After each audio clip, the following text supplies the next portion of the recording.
Now, looking at the chart, ito po yung nakikita natin na possible, ha? Isa po ito. Top 1, top 2. Possible ba yan na double top?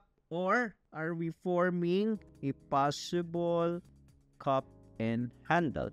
I would like to believe hanggat hindi natin binabasag itong trend line na to. Ito po ha, hindi po yung baba ng box. Ito pong trend line na to, hanggat hindi natin to binabasag, would like to believe na posible pa tayong bumuo ng cup and handle, which is a bullish pattern. Pero pag binasag po natin itong trend line na to and we continue to head to 73K, of course, invalidated yung cup and handle mo, there is a possibility na mag-form ka ng lower high. Ganyan.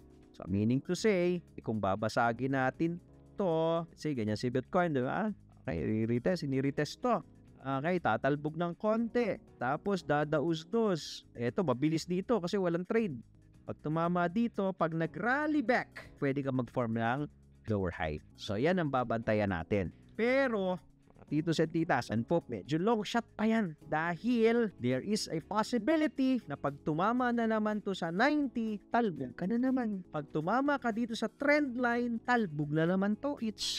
So, dito muna tayo mag-focus lang until ma-break natin. You have to understand that every candle is a piece of a puzzle. You also have to understand that support is a support until it's broken. So, respetuhin muna natin ito until kung talagang babasagin niya, mag-form tayo ng lower high. Okay, sige, sasabihin natin, okay, looks like nakita na natin mukhang double top nga tayo.